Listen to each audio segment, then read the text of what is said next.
ഏർപ്പെടുത്തി. ഹെൽത്തിന്റെ എന്തെങ്കിലും വന്നാൽ അത് അംഗൻവാടിക്കാരെ ഏൽപ്പിക്കും. എന്ത് വന്നാലും അംഗൻവാടിക്കാരെ ഏൽപ്പിക്കും. തിരിച്ച് അംഗൻവാടിക്കാർക്ക് എന്തോ കിട്ടുന്നത്? അഡീഷണൽ എന്തെങ്കിലും കിട്ടാറുണ്ടോ? ഒന്നും തരാതില്ല. പണി എടുപ്പിക്കുന്നതിനൊരു മര്യാദ. പണ്ട് അമേരിക്കൻ ഐക്യനാടുകൾ അടിമപ്പണി ഉണ്ടായിരുന്നു.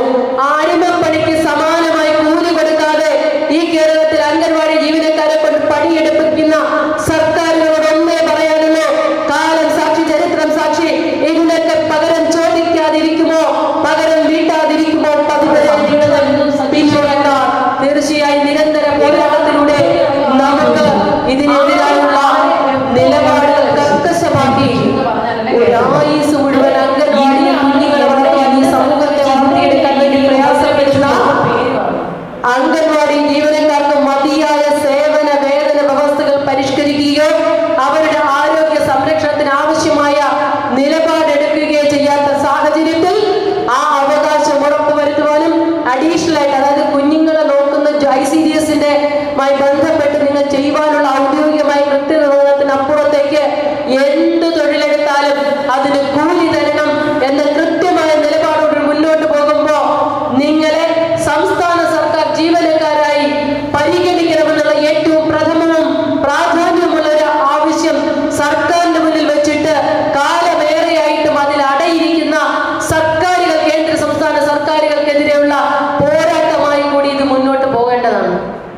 സത്യം 1, 2, 3 അല്ലെ കുറച്ചൊരു നല്ലവര് കാണും. എന്തായിരുന്നു 2017 കേരളം നമ്മളൊക്കെ ആരാധിച്ചിട്ടൊരു നടി ആക്രമിക്കപ്പെട്ടു.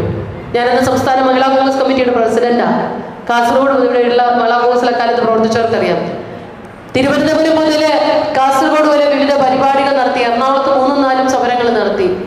കേരളത്തിലെ ഏതാണ്ട് എല്ലാ രാഷ്ട്രീയ, സാമൂഹിക, സാംസ്കാരിക സംഘടനകളും അതിശക്തമായ അതിന്റെ പ്രതിഷേധം രേഖപ്പെടുത്തി. മാധ്യമങ്ങൾ വളരെ ക്രിയാത്മകമായ ആ വിഷയത്തിൽ ഇടപെട്ടു. ഒറ്റക്കെട്ടായി പ്രതിപക്ഷത്തിന്റെയും മാധ്യമങ്ങളുടെയും സമൂഹത്തിന്റെയും സാംസ്കാരിക മേഖല ഒറ്റക്കെട്ടായ നിലപാടിനൊടുവില് WCCയുടെ ആവിർഭാവത്തിനും ശേഷം ജസ്റ്റിസ് ഹേമ കമ്മിറ്റി നിയോഗിക്കപ്പെട്ടു. അപ്പോൾ ഒരു കാര്യം കൂടി പറയാതെ അതിലേക്ക് പോകുന്നത് ശരിയായില്ല. ഞാൻ ഇപ്പോഴും ഓർക്കുന്നു, നടി ആക്രമിക്കപ്പെട്ടതിന് ശേഷം കൊച്ചിയിൽ ദർബാർ ഹാളില് അവിടെ ദർബാർ ഹാളിന്റെ മുറ്റത്തൊരു വലിയ ഈ AMMA സംഘടന, എനിക്ക് ഈ അമ്മയെന്ന് വിളിക്കുന്നത് യോജിപ്പില്ല. അമ്മയെന്ന് പറയുന്നത് വലിയൊരു മഹത്തായ പദ അല്ലേ? ഞാനടക്കമുള്ള ഈ പ്രപഞ്ചത്തിലെ എല്ലാ അമ്മമാരുടെയും നമ്മുടെ അമ്മമാരുടെയും ഒക്കെ തന്നെ സമാനതകളില്ലാത്ത ആർദ്രതയുടെയും കരുണയുടെയും പര്യായമാണ് അമ്മ എന്ന പദം. അതെടുത്ത് സ്ത്രീ പീഡകന്മാരുടെ സംഘടന കിട്ടാൽ, എല്ലാവരും സ്ത്രീ പീഡകരെന്നല്ല, അതിൽ കുറേ സ്ത്രീ പീഡകരും അവർക്ക് ഒത്താശ ചെയ്യുന്നവരും കുറേ നല്ലവരും ഉണ്ട്. ആ സ്ത്രീ പീഡകർ ഉൾപ്പെടുന്ന സംഘടനയ്ക്ക് അമ്മ എന്ന പേര് കൊടുക്കുന്നതോട് യോജിക്കാൻ ഇപ്പോഴും പറ്റില്ല, അന്നും പറ്റില്ല. ഈ സംഘടനയുടെ നേതൃത്വത്തിൽ അവൾക്കായി ഒരു മെഴുകുതിരി കത്തിക്കൽ പരിപാടി നടന്നു. ഞാൻ നോക്കിയപ്പോൾ പിന്നീട് കുറ്റാരോപിതരായ ചെറുതുകൾ ഓരോന്നായും പുറത്തു വന്ന നടനടക്കം കണ്ണുനീര് വാക്കുക. മൈക്കിന് ശബ്ദിക്കാനുള്ള ശക്തി ഉണ്ടായിരുന്നെങ്കിൽ മൈക്ക് എഴുന്നേറ്റ് തല്ലുകൊടുക്കും. ആ മട്ടിലാണ് ഓരോ നടീനടന്മാരും ആ വിഷയത്തിൽ ഇടപെട്ട് സംസാരിക്കുന്നത്. നമ്മളത് വിചാരിക്കും നമുക്ക് അഭിനയിക്കാൻ അറിയില്ലല്ലോ. നമ്മുടെ മനസ്സിൽ ദേഷ്യം ഉണ്ടെങ്കിൽ ദേഷ്യം പുറത്ത് കാണിക്കും, സങ്കടം ഉണ്ടെങ്കിൽ കണ്ണുനീരായി വരും, സന്തോഷമാണെങ്കിൽ 1000 പൂത്തിരി എത്തിച്ചോലെ നമ്മൾ സന്തോഷമായിട്ട് നിൽക്കും. നടന്മാരും നടിമാരും ചിലർ അങ്ങനെ അല്ലല്ലോ. അവർ ജീവിതത്തിൽ റിയൽ ലൈഫിൽ അവരത് അഭിനയിച്ചുകൊണ്ടേയിരിക്കും. കഴിഞ്ഞ ദിവസം സിദ്ദിഖിനെ കണ്ടില്ലേ, അതൊരു അഭിനയല്ലേ? അങ്ങനെ ഇതൊക്കെ കഴിഞ്ഞ് അവസാനം എന്തെല്ലാം പുകിലുണ്ടാക്കിയതിന് ശേഷമാണ് ആ കുറ്റകൃത്യങ്ങളിലേക്ക് പോയത്. 2017 ജസ്റ്റിസ് ഹേമ കമ്മിറ്റി നിയോഗിച്ചു. 2019 ഡിസംബർ മാസത്തിൽ അവർ റിപ്പോർട്ട് കൊടുത്തു. പ്രിയപ്പെട്ടവർ, 5.5 വർഷക്കാലമായി. ഇന്ന് രാവിലെ നിർഭകാലത്ത് രാജിവെച്ച AMMയുടെ സെക്രട്ടറി സിദ്ദിഖും ഇപ്പൊ കുറച്ചു മുമ്പ് രാജിവെച്ച അക്കാഡമി ചെയർമാൻ രഞ്ജിത്തും അടക്കമുള്ളവന്മാർക്കെതിരെയുള്ള വളരെ സത്യസന്ധമായ റിപ്പോർട്ട് ഈ സർക്കാരിന്റെ കയ്യിൽ കിട്ടിയിട്ട് അവരത് പൂഴ്ത്തിവെച്ച് അതിന്മേൽ അടയിരിക്കുകയായിരുന്നു. എന്തിനായിരുന്നു എന്ന് സമൂഹം സംശയിക്കുന്നു. അവർക്ക് വേണ്ടപ്പെട്ടവരെ സംരക്ഷിക്കാൻ വേണ്ടി മാത്രമാണെന്ന് എനിക്ക് തോന്നുന്നില്ല.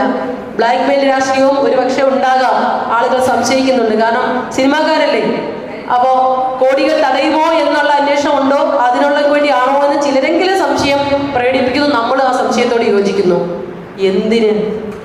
ഈ റിപ്പോർട്ട് പുറത്ത് വന്ന് കുറച്ച് ഭാഗം ഇതിന്റെ പൊള്ളിക്കുന്ന ഭാഗങ്ങളൊക്കെ ഫ്രീസറിൽ വെച്ചിരിക്കുക. ആ വിവരാവകാശ കമ്മീഷൻ പുറത്തു വിടരുതെന്ന് പറഞ്ഞതിനേക്കാൾ കൂടുതൽ ഭാഗം പുറത്തു വിടാതെ സംരക്ഷിച്ചു വെച്ചിരിക്കുന്നു. എന്നിട്ട് പുറത്തുവിട്ട ഭാഗം എന്നപ്പോൾ തന്നെ നമ്മൾ ഞെട്ടിത്തരിച്ച് സത്യം പറഞ്ഞാൽ ആ ഷോക്കിൽ നിന്ന് മാറാൻ നമുക്ക് പറ്റുമോ? അറിയപ്പെടുന്ന നടന്മാര്, നമ്മൾ വിഗ്രഹത്തെ പോലെ ആരാധിക്കുന്നവരടക്കമുള്ളവർ ഇത്തരത്തിൽ ചെയ്യുമ്പോൾ സർക്കാരിന്റെ മന്ത്രിമാരെ കണ്ടു. മുഖ്യമന്ത്രി ഒന്നും വഴിയാടിയില്ല. മുഖ്യമന്ത്രി ആദ്യ ദിവസം വൈകുന്നേരം ആയപ്പോൾ വന്നിട്ട് പറഞ്ഞു പരാതി കൊടുത്താൽ കേസെടുക്കും. എന്നിട്ട് കേസെടുക്കാൻ ഇതുവരെ തയ്യാറായില്ല രേവതി സാവന്ത്. അത് കഴിഞ്ഞപ്പോൾ ഇന്ന് നേരം എടുത്തപ്പോൾ നോക്കിയപ്പോൾ കാണാൻ വേറെ വിളിച്ചെൻ്റെ പേരെന്ത് വരുന്നത് ഓർക്കട്ടെ, എല്ലാം കൂടെ കേട്ടിട്ട് തലയിൽ നീങ്ങുന്നില്ല. റിയാസ് ഖാനെതിരായിട്ട് ഒരു പെൺകുട്ടി വന്നെന്ന് പറയുന്നു. ഇത് പ്രിയപ്പെട്ടവരെ, എനിക്കൊരു സമാധാനമുണ്ട്. പക്ഷേ ആ സമാധാനം പറയുന്നതിന് മുമ്പ് വിഷമം കൂടി പറഞ്ഞിട്ട് സമാധാനത്തിലേക്ക് പോകാം. കണ്ണൂർ ശ്രീലത എന്ന് പറയുന്ന നടി ഇന്നലെ പറയുന്ന കാര്യം കേട്ടപ്പോൾ സത്യം പറഞ്ഞാൽ കൈയില്ലാത്ത പെണ്ണുകൾ കൈ വടുത് വെച്ചൊരു തല്ല് കൊടുക്കാൻ തോന്നുന്നു. പീഡനം എന്ന് പറയുന്നത് ഇതെപ്പോഴാ പീഡനം? എന്തിനാ അങ്ങനെ? അത് എനിക്കറിയാം, വാചകങ്ങൾ എൻ്റെ മനസ്സിൽ നിൽക്കുന്നില്ല. എനിക്ക് അമർഷം കൊണ്ട് ബാക്കി കേൾക്കാൻ പറ്റിയില്ല. പെണ്ണ് തന്നെ പെണ്ണിന്റെ ശത്രു എന്ന് പറയുന്നതിൽ ഒരു തെറ്റുമില്ല. പെൺകുട്ടികൾ അവരുടെ ദുരനുഭവം പുറത്ത് പറഞ്ഞവരെയൊക്കെ വായടപ്പിച്ച് ഭീഷണിപ്പെടുത്തി പ്രലോഭിപ്പിച്ചും വായടപ്പിച്ച് അവരുടെ കുടുംബത്തെ അടക്കം നശിപ്പിക്കുന്ന വായടപ്പിച്ച് നിശബ്ദരാക്കി.